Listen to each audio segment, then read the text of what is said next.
भक्त प्रहलाद के जीवन का वृतांत।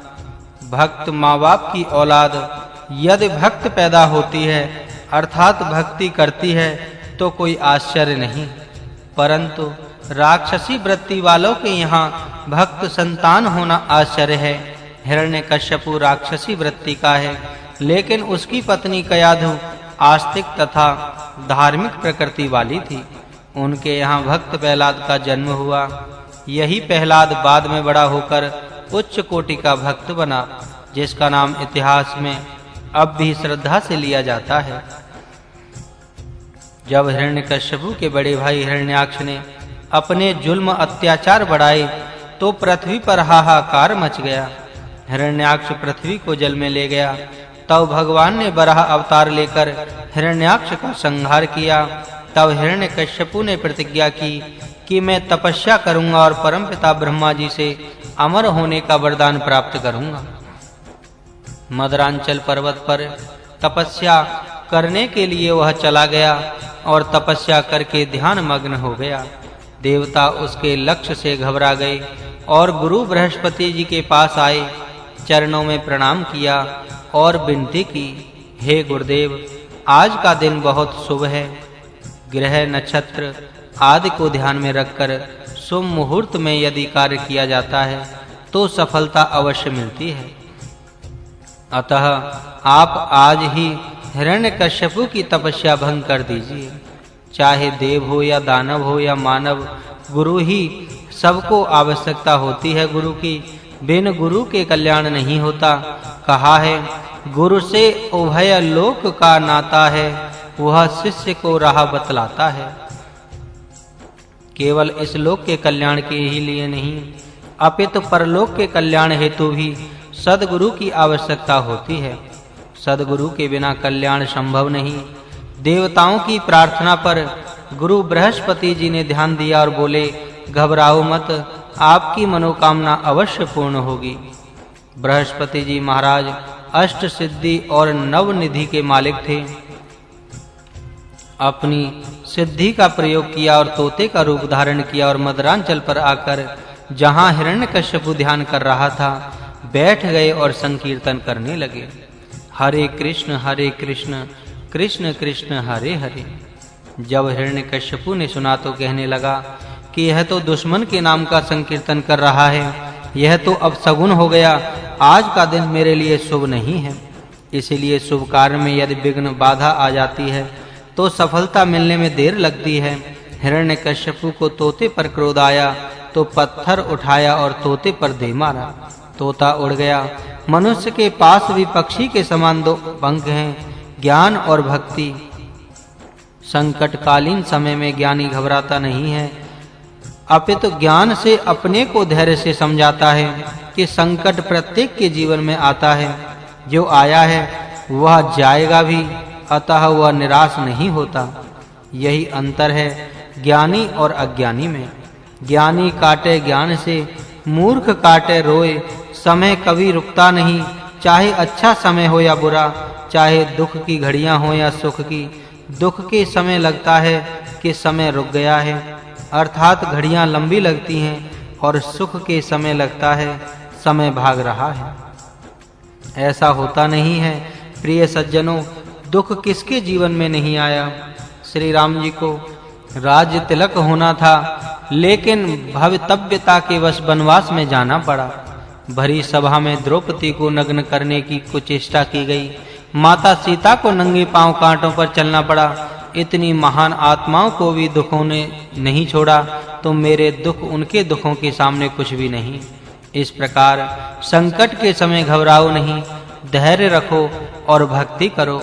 जितना नाम कीर्तन होगा उतनी ही शीघ्रता से दुख के काले बादल भाग जाएंगे और आनंद की अनुभूति होगी। कहा है, घबराए दुखों से जब तू तेरा मन हो डावाडोल, प्यारे राधे राधे बोल, प्यारे कृष्ण कृष्ण बोल। इस प्रकार ज्ञान और भक्ति रूपी पंखों पर जीव रूपी पक्षी उड़ान भर सकता है और सदा सर्वदा आनंद सागर में हिलोरें ले सकता है। गुरु बृहस्पति तोता उड़ गया और हिरण्यकश्यपु सायंकाल घर वापस आ गया। उसकी धर्म पत्नी को बड़ा आश्चर्य हुआ और सोचा, यदि अभी पति से वापस आने की पूछूंगी तो क्रोधित हो जाएंगे। अतः कयाधु ने उस दिन अपने हाथों से बड़ा ही स्वादिष्ट खाना बनाया और पति देव को खाना परोसने लगी। खाने में बड़ा वशीकरण है। लोभी को द्रव्य से और अभिमानी को प्रशंसा से बस में करो। राजा भोज ने एक बार कालिदास जी से पूछा, महाराज, चीनी से अधिक मीठी वस्तु क्या है? कालिदास जी ने उत्तर दिया, राजन, प्रशंसा यह मानवीय कमजोरी है कि यदि उसकी प्रशंसा कर दो तो वह इतना खुश हो जाता है कि उस समय सब कुछ करने के लिए तैयार हो जाता है। कयाधु ने अच्छा भोजन परोसा और पतिदेव को बुलाया और कहने लगी, हे प्रियतम, मैं कितनी सौभाग्यशालिनी हूँ कि आप जैसे ज्ञानी, पराक्रमी और धर्मात्मा पति मिलने का सुअवसर मुझे प्राप्त हुआ है। मुझे पूर्ण विश्वास है कि निर्धारित कार्य संपूर्ण किए बिना आप लौट नहीं सकते। क्या रास्ते में कोई अपशगुन हो गया या स्वास्थ्य बिगड़ गया जिसके कारण आपको वापस आना पड़ा? हिरण्यकश्यपु अच्छा स्वादिष्ट भोजन करके तथा अपनी गुण गरिमा से बहुत प्रसन्न था। अतः कहने लगा, देवी, तुमने ठीक सोचा है। कुछ अपशगुन होने के कारण ही मुझे आज का दिन अच्छा नहीं लगा। मैं लौट आया। पत्नी ने सबने फिर पूछा, कौन सा अपशगुन हो गया?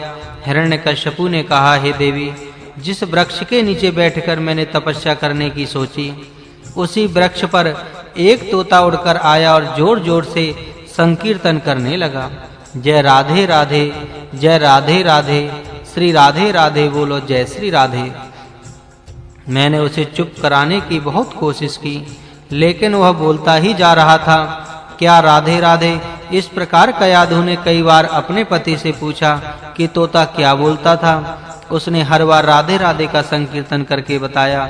धन्य है ऐसी पत्नियां जो अपने पति से बार-बार प्रभु के नाम का उच्चारण करवाती हैं। अंत में हिरण्यकश्यपु ने कहा कि मैंने उस तोते के पास में पड़ा पत्थर उठाकर दे मारा और तोता उड़ गया। इस प्रकार खाने के समय और सोने के समय कयाधु ने अपने पति से बार-बार राधे राधे का नाम संकीर्तन करवाया और उसी रात्रि को नामोच्चार करते-करते माता के गर्भ में प्रहलाद जी की स्थापना हुई।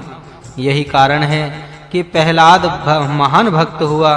धर्म प्रेमी सज्जनों, अपने घर में सभी ऐसा नियम बनाओ कि भोजन करने से पहले रात्रि को परिवार के सभी सदस्य मिलकर 10-15 मिनट संकीर्तन करें और बाद में सब मिलकर भोजन करें। रात को सोते समय 10 मिनट परमात्मा के नाम का ध्यान अवश्य करो, फिर उनके चरणों में विश्राम करो। नाम जाप करते आपको नींद आ जाएगी तो अचेतन मन पर भी नाम की ही धुन होगी। इस प्रकार तुम्हारा 5-6 घंटों का अजाप चलता रहेगा और यह सोने वाला समय भी परमात्मा के दरबार में जमा हो जाएगा। कयाधु सगर्भा हुई और हिरण्यकश्यपु तपस्या करने वन को चला गया। उसने वहां घोर तपस्या की। तपस्या से प्रसन्न होकर परमपिता ब्रह्मा जी आए तो देखा कि बहुत समय हो जाने से हिरण्यकश्यपु का शरीर मिट्टी से ढका हुआ है।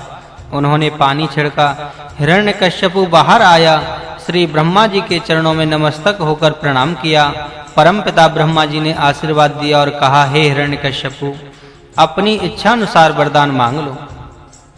हिरण्यकश्यपु ने कहा, भगवान, मुझे अजर अमर बनना है, इसलिए मुझे अमर रहने का वरदान दीजिए। परमपिता ब्रह्मा जी ने कहा, हे महानुभाव, जो जन्मा है उसे एक दिन तो मरना ही पड़ता है, अतः कुछ और मांगिए। तब हिरण्यकश्यपु ने कहा, भगवान, मुझे यह वरदान दीजिए कि मैं ना तो रात में मरूं और ना दिन में मरूं, ना ही अस्त्र से मरूं, ना ही शस्त्र से मरूं, ना ही घर में मरूं और ना ही बाहर मरूं, और ना ही मानव से मरूं और ना ही दानव से मरूं। इस प्रकार अमर तत्व का वरदान मांगा। परमपिता ब्रह्मा जी ने तथास्तु कहा और अंतर ध्यान हो गए। वरदान पाकर हिरण्यकश्यपु इतना शक्तिशाली हो गया कि सभी देव घबरा गए और परमात्मा से विनती करने लगे। परमात्मा ने कहा, भक्तों पर जब जब विपत्ति आती है मैं दुष्टों का संहार करने के लिए धरती पर अवतरित होता हूँ। अतः जब कभी हिरण्यकश्यपु अपने ही पुत्र से शत्रुता करेगा और उसकी हत्या करने के लिए तत्पर होगा, तब मैं अवतार लूंगा और हिरण्यकश्यपु का वध करूंगा। इस प्रकार देव आश्वासन पाकर अपने अपने धाम को लौट गए। उधर इंद्र को पता चला कि कयाधु सगर्भा है, तो उसने सोचा कि इससे जो पुत्र होगा वह भी राक्षस होगा। यह सोचकर इंद्र ने राजमहलों से कयाधु का हरण कर लिया। कयाधु रास्ते में रोती हुई जा रही थी। रास्ते में देवर्षि नारद जी मिल गए और कहा, इंद्र रुक जाओ, पर स्त्री का हरण करना पाप है। देवराज इंद्र ने कहा, हे ऋषवर, इसके गर्भ में हिरण्यकश्यपु का अंश है। राक्षस का बेटा राक्षस ही होगा, अतः वह आगे जाकर भक्तों को तंग ही करेगा। देवर्षि नारद जी ने कहा, नहीं, कयाधु के गर्भ में जो बालक है वह परमात्मा का भक्त है। देवराज इंद्र वहीं कयाधु को छोड़कर चला गया। देवर्षि नारद जी ने कयाधु को सांत्वना दी और कहा, बेटी रो मत, परमात्मा जो कुछ भी करता है उसमें कोई न कोई भलाई होती है। तुम मेरे आश्रम में रहो, भक्ति करो, हरि सुमिरन में कोई भलाई होती है। अपना समय बिताओ ताकि होने वाला बालक सात्विक धार्मिक प्रवृत्तियों वाला बन सके। देवर्षि नारद जी समय समय पर धार्मिक प्रसंग सुनाते रहते। गर्भ में ही बच्चों के संस्कार बनते हैं, अतः गर्भ के समय प्रत्येक माता को अच्छी धार्मिक पुस्तकें पढ़नी चाहिए, सात्विक भोजन लेना चाहिए तथा संतों का संग अधिक से अधिक करना चाहिए ताकि बच्चा सुसंस्कारित बन सके।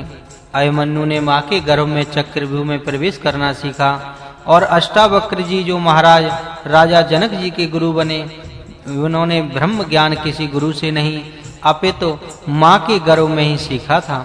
इसीलिए हे माताओं, जब गर्भवती हो तो जासूसी फिल्म आदि किताबें मत पढ़ो। उस समय धार्मिक ग्रंथों श्रीमद् भगवत गीता, श्री रामायण, तारतम वाणी, स्वरूप साहिब आदि का अध्ययन करो ताकि होने वाला बालक धार्मिक विचारों से ओतप्रोत होकर ही जन्मे। 9 मास पूर्ण होने पर कयाधु की कोख से बहुत ही सुंदर बालक ने जन्म लिया। नाम रखा प्रहलाद। अति आह्लाद, खुशी जिसके जन्म पर बहुत ही खुशी मनाई गई, इसलिए उसका नाम प्रहलाद रखा। जब प्रहलाद 5 वर्ष के हुए तो हिरण्यकश्यपु ने संडामर को बुलाकर कहा, महाराज मेरे पुत्र प्रहलाद को राजनीति की शिक्षा दीजिए। आचार्य प्रहलाद को आश्रम में ले गए और पढ़ाना प्रारंभ किया। अनार आगम, इमली कबूतर, ख खरगोश, परंतु प्रहलाद बोलता है अखंड आ आत्मा ईश्वर का कृष्ण पा परमात्मा हा हरि मां मुरारी। अध्यापक घबरा गया और कहने लगा, राजन मैं आपके पुत्र को नहीं पढ़ाऊंगा। पिता ने पूछा, क्यों? क्योंकि राजन मैं कहता हूँ का कबूतर तो यह कहता है का कृष्ण, मैं कहता हूँ पतंग यह कहता है परमात्मा, और महाराज यह तो दूसरों बच्चों को भी यह सिखाता है। अतः राजन इससे तो और बच्चे भी बिगड़ जाएंगे, इसीलिए मैं इसे नहीं पढ़ाऊंगा। हिरण्यकश्यपु ने प्रहलाद को बुलाया। प्रहलाद आया, गुरुजी और पिताजी के चरणों में प्रणाम किया। पिताजी ने पूछा, बेटा बताओ तुमने गुरुजनों से क्या अच्छी शिक्षा ग्रहण की है? प्रहलाद ने कहा, पिताजी वहां तो मार काट लूट खसोट की शिक्षा दी जाती है जो मुझे पसंद नहीं। माँ के गर्भ में ही मुझे श्री कृष्ण भक्ति की शिक्षा मिली थी जो मुझे अब भी अच्छी लगती है। भक्ति रंग जिसके चढ़ जाता है सज्जनों, उसे सहज ही संसार से विरक्ति हो जाती है। पिताजी यह संसार असार है, इसमें केवल भक्ति का ही सार है। कहा है मानव तन का सार यही, भज मन कृष्ण मुरार, बिना भजन भगवान के ये जीवन है बेकार। हे पिताजी, यदि मानव तन पाकर कोई कृष्ण भक्ति नहीं करता तो उसका जीवन बेकार है। मैं अनुभव के आधार पर कहता हूँ कि संसार दुखों का गहरा सागर है। पाप पुण्य दोनों को भोगने के लिए मानव देह लेकर यह जीवात्मा परमात्मा से जुदा होती है।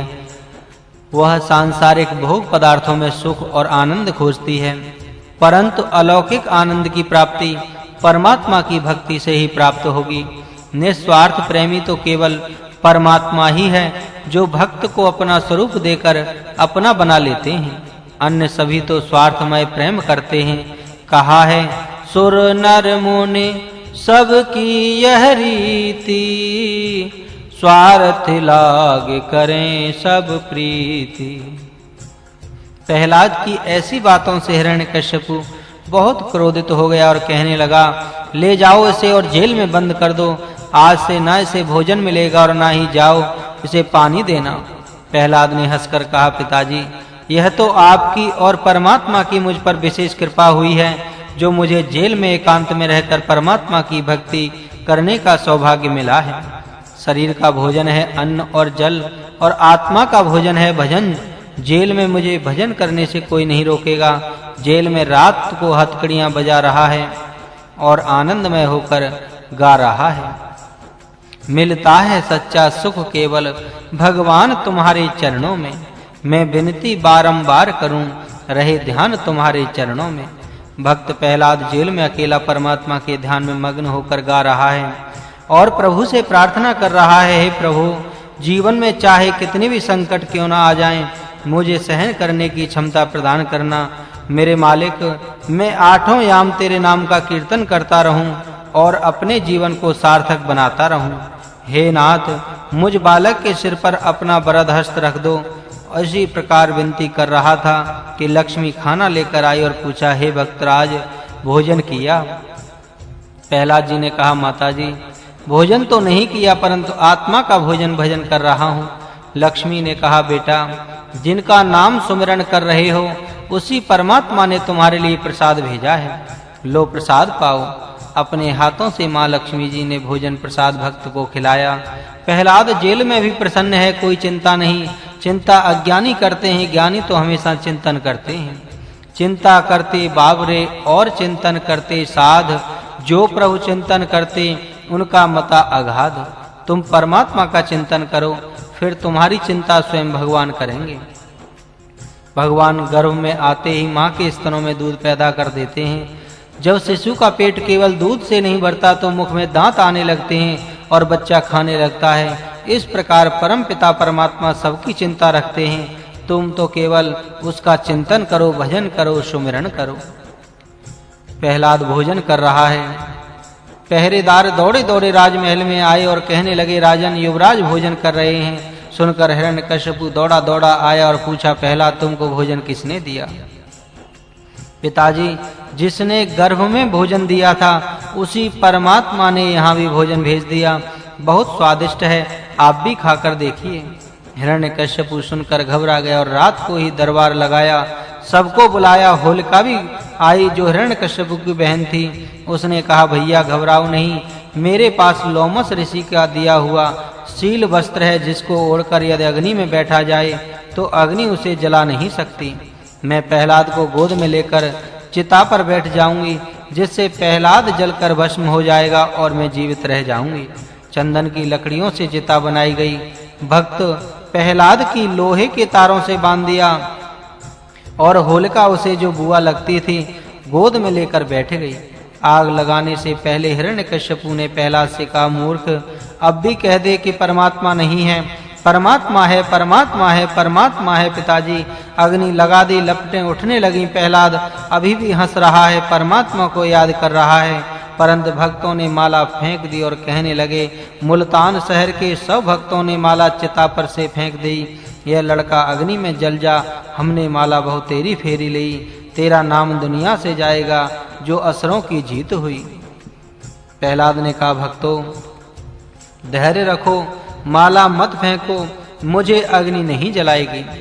कितना दृढ़ विश्वास है छोटे से प्रहलाद का। और कहा, 4 चीजों की परीक्षा संकट के समय ही होती है, धीरज, धर्म, मित्र और नारी, आपत काल परखिए चारी। धैर्य, मित्र, धर्म और नारी, इन चारों की परीक्षा संकट के समय होती है। प्रहलाद माला फेंकने वालों को कह रहे हैं, अरे भाइयों, माला अग्नि में मत फेंको। परमात्मा का नाम लेकर अपने परिवार को पालते हो, अपने पेट को भरते हो, और अब परीक्षा का समय आया तो मैदान छोड़कर भागना चाहते हो और माला फेंक रहे हो। नहीं, माला उठा लो। जो भगवान का बन जाता है उसकी रक्षा करना भगवान का कार्य है। गोविंद के गुण गाय के तापर मांगत दान, धिक धिक पड़ो तिन मानवी, जो बेचत है भगवान। प्रहलाद सभी को आश्वासन दे रहा है और कह रहा है, भक्तों, दृढ़ विश्वास रखो, अग्नि मुझे नहीं जलाएगी। और कहा, ऐसी हवा जोर की चाली, चिता फाड़कर दिया बगा, उलट-पुलट कर शील वस्त्र को प्रहलाद भक्त पर दिया उड़ा, होलिका जलकर छारा हो गई, अपने भक्त को लिया बचा। उसी समय इतनी जोर से हवा चली सज्जनों, जिससे लोमस ऋषि द्वारा प्रदत्त शील वस्त्र उड़कर प्रहलाद के ऊपर आ गिरा। इस प्रकार होलिका जलकर राख हो गई और भक्त प्रहलाद हंसते हुए चिता से बाहर आ गए। तब ही किसी ने ठीक कहा है, जाको राखे साइया, मार सके ना कोई, बाल न बांका कर सके, जो जग बैरी होए। जिस जीव की परमात्मा रक्षा करते हैं उसको कोई हानि नहीं पहुंचा सकता, चाहे कितने ही दुश्मन उस पर वार क्यों ना करें। परमात्मा के हाथ बड़े लंबे होते हैं और अपने भक्तों की परिस्थिति में रक्षा करते हैं। एक परमात्मा को अपना बना लो, बाकी सब तुम्हारे अपने आप ही हो जाएंगे। कहा है, जा पर कृपा राम की होई, ता पर कृपा करें सब कोई। जिस पर परमात्मा की कृपा होती है उस पर अन्य सभी कृपा बरसाते हैं। यही सत्य है। प्रहलाद मग्न हो रहा है और अपने मित्रों के साथ नाच-नाच कर गा रहा है। प्रहलाद पिताजी से विनम्र शब्दों में कह रहा है, पिताजी, परमात्मा की शक्ति अनंत अपार असीम है। परमात्मा की असीम कृपा से ही यह मानव जन्म मिला है और इसके द्वारा भक्ति के माध्यम से परमात्मा की प्राप्ति हो सकती है। अतः व्यक्ति को चाहिए शरीर स्वस्थ हो तभी से उसको पाने का प्रयत्न करना चाहिए और हर क्षण आत्म कल्याण की प्रवृत्ति में लगा रहे। कहा है, यावद स्वस्थमिदं कलेवर ग्रह, यावच्च दूरे जरा, यावच्चेन्द्रिय शक्ति प्रतिहता, यावक्षयो नायुषः। आत्मश्रेयसि तावदेव विदुषां कार्यः प्रयत्नो महान्, प्रोदीप्ते भवनेतु कूप खननम प्रत्युद्यमा कीदृशः।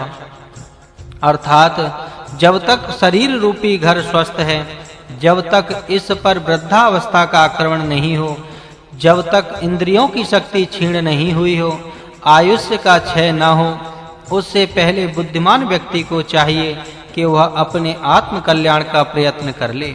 अन्यथा घर में आग लग जाने के बाद कुआं खोदने से क्या लाभ होगा? आग लगने से पहले कुआं खोदो तो सफलता मिल सकती है।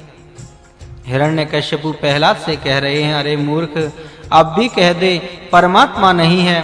प्रहलाद ने कहा, सच्चाई छुप नहीं सकती बनावटी उसूलों से, खुशबू आ नहीं सकती कभी कागज के फूलों से। पिताजी, कागज के बने हुए फूल चाहे कितने ही सुंदर क्यों ना हो, लेकिन उनमें से सुगंध कभी नहीं आ सकती। इसी प्रकार लौकिक वस्तुएं ऊपर से कितनी ही आनंददायिनी लगें, परंतु परिणाम उनका दुखद ही होगा। अतः 84 लाख जीव योनियों में भटकने के बाद यह मानव तन मिला है। इसका लक्ष्य है परमात्मा की प्राप्ति और उसको पाने के साधन हैं शुभ कार्य, धर्म, सत्संग, सेवा और सुमिरन।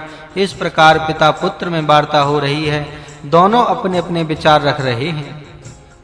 बेटा कहता है, भक्त प्रहलाद कहे, पिताजी प्रभु का भजन मुझे करने दो, मानव देह मिली है नौका भव सागर से तरने दो।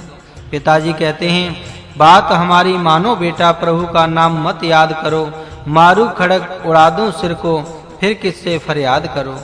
बेटा कहता है, धन दौलत और कुटुंब कबीला क्षण भंगुर कहलाता है, जीव अकेला आता जाता कोई संग न जाने वाला है। पिताजी कहते हैं, कठिन तपस्या करके मैंने वर ब्रह्मा से पाया है, निश्चय होकर राज्य करूंगा जब तक सूर्य और तारा है। बेटा कहता है, कोट कोट ब्रह्मा चले गए, अमर कोई न रहता है, कुछ दिन रहकर इस दुनिया में मिट्टी में वह समाता है। तुझ में मुझ में खड़ग हम में व्यापक जगत अधारा है, मुझे मारने वाला पिताजी दूजा नहीं निहारा है। पिताजी, हिरण्यकश्यपु ने जब प्रहलाद से कहा कि मैं तलवार से तेरा सिर काट कर अलग कर दूंगा, तो प्रहलाद ने पिताजी से कहा, हे पिताजी, मुझे कोई नहीं मार सकता। हिरण्यकश्यपु प्रहलाद से कह रहा है, बेटा मैं अमर हूँ, क्योंकि मैंने तपस्या करके ब्रह्मा जी से वरदान प्राप्त कर रखा है कि कोई भी मुझे मार नहीं सकता। जब तक आकाश में सूर्य, चंद्रमा और तारे हैं, तब तक मैं निश्चिंत होकर राज्य करूंगा। इस पर प्रहलाद ने कहा, पिताजी आपका यह अभिमान झूठा है, क्योंकि पिताजी कोटि-कोटि ब्रह्मा आए और चले गए, तो उनसे वरदान पाने वाले कैसे अमर रह सकते हैं। महाप्रलय में सब लीन हो जाते हैं। पिताजी परमात्मा सर्वव्यापक है, खम्भे में, खड्ग में, तलवार में, सब में उसकी शक्ति विद्यमान है। हिरण्यकश्यपु को क्रोध आ गया और जोर से खम्भे पर एक मुक्का मारा। उसी क्षण खम्भा टूट गया और उसमें से नरसिंह भगवान प्रकट हो गए। सत्यम विधातुम निजभृत्य भाषितम व्याप्तिम च भूतेषु लेषु चात्मनः अदृश्यतात्मद्भुत पद्महन स्तंभे समाया नम्रगम नमानुषम। अर्थात इसी समय अपने सेवक प्रहलाद और ब्रह्मा की वाणी सत्य करने और समस्त पदार्थों में अपना व्यापकता दिखाने के लिए सभा के भीतर खम्भे से वहां विचित्र रूप धारण करके भगवान प्रकट हो गए। वह रूप ना तो पूरा सिंह का ही था और ना मनुष्य का ही था। नर धन सिंह, आधा नर और आधा सिंह का रूप धारण करके परमात्मा अवतरित हुए। हिरण्यकश्यपु देखकर घबरा गया और दौड़ा। एक पैर घर के अंदर है और दूसरा घर के बाहर। संध्या का समय है, न दिन है न रात है, न धरती पर है और न आकाश में। अपनी जंघा पर अस्त्र न शस्त्र, बड़े-बड़े नाखूनों से न देव न दानव और न मानव और न नरसिंह, आधा नर और आधा सिंह नरसिंह भगवान ने हिरण्यकश्यपु के शरीर को चीर डाला और मुक्ति प्रदान की। सत्यमेव जयते धर्म एव जयते। सत्य धर्म की ही जीत होती है, अधर्म का नाश होता है। इस कथा प्रसंग से हमें यह शिक्षा लेनी है कि बाल्यकाल से ही प्रभु का स्मरण, सुमिरन, सेवा आदि सत्कार्यों से अपने मन को शुद्ध बनाना चाहिए और दृढ़ विश्वास के साथ परमात्मा प्राप्ति को जीवन का लक्ष्य बनाना चाहिए। श्वास श्वास में उतना उसका संकीर्तन करते हुए मानव जीवन को सफल और सार्थक बनाना चाहिए। सदाचार, संयम, सात्विक आहार, आचार विचार और व्यवहार से सत्व गुण बढ़ता है। सत्व गुण की वृद्धि से परमात्मा मिलन की आतुरता बढ़ती है, जिसको पाने के लिए हम बेचैन होंगे। तो मैं विश्वास के साथ कह सकता हूँ कि एक दिन उसको पा ही लेंगे। परमात्मा से मिलने वाला भक्त ही आतुर नहीं होता, परमात्मा भी ऐसे भक्त से मिलने के लिए आतुर होते हैं। बोले भक्तवत्सल भगवान की जय। वासना ही बंधन है, वासना से रहित होना ही मोक्ष है। वासना का विवरण करने के 4 उपाय बताए गए हैं। प्रथम, सतत हरि स्मरण करते रहने से वासना का विनाश होता है। जो कुछ भी है सब परमात्मा का है, मेरा कुछ भी नहीं है, ऐसा निरंतर सोचने से वासना का नाश होता है और समर्पण भाव की उत्पत्ति होती है। मुझे परमात्मा से मिलना है, उससे मिलने का साधन भक्ति, ज्ञान, वैराग्य, कथा, सुमिरन आदि है। इनमें लगा हुआ व्यक्ति एक दिन अश्वमेव परमात्मा का साक्षात्कार करता है। वासना का विनाश करने के लिए परमात्मा की शरण परम आवश्यक है। परमात्मा की शरण में जाए बिना वासना का विनाश हो ही नहीं सकता। भोग मार्ग की ओर बहती हुई प्रवृत्तियों को परमात्मा के मार्ग की ओर मोड़ दो, वासनाओं का स्वतः विनाश हो जाएगा। वासना का विनाश होने पर ब्रह्म भाव जागता है और यदि मन में किंचित भी वासना होगी तो परमात्मा मिलन नहीं हो सकेगा।